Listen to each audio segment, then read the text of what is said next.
सारी रात फूलों की पत्तियां अलशिफा हॉस्पिटल के रास्ते में बिछाई गई।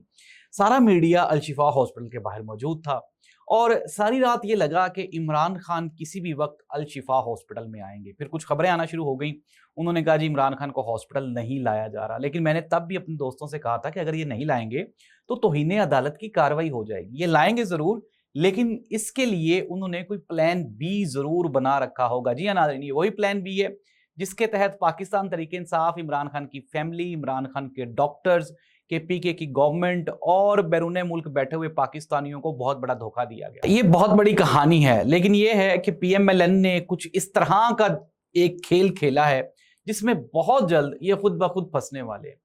होगा क्या, मैं आपको ये बहुत बड़ी खबर दे रहा हूं कि मियां मोहम्मद शहबाज शरीफ साहब के खिलाफ जो साबिका जितने भी केसेस थे ऑलमोस्ट वो तो डेड हो चुके थे, खत्म हो चुके थे। लेकिन अब एक सवालिया निशान, वो सवालिया निशान ये है कि क्या हुकूमत ने अपने आप को तौहीन अदालत से बचा लिया?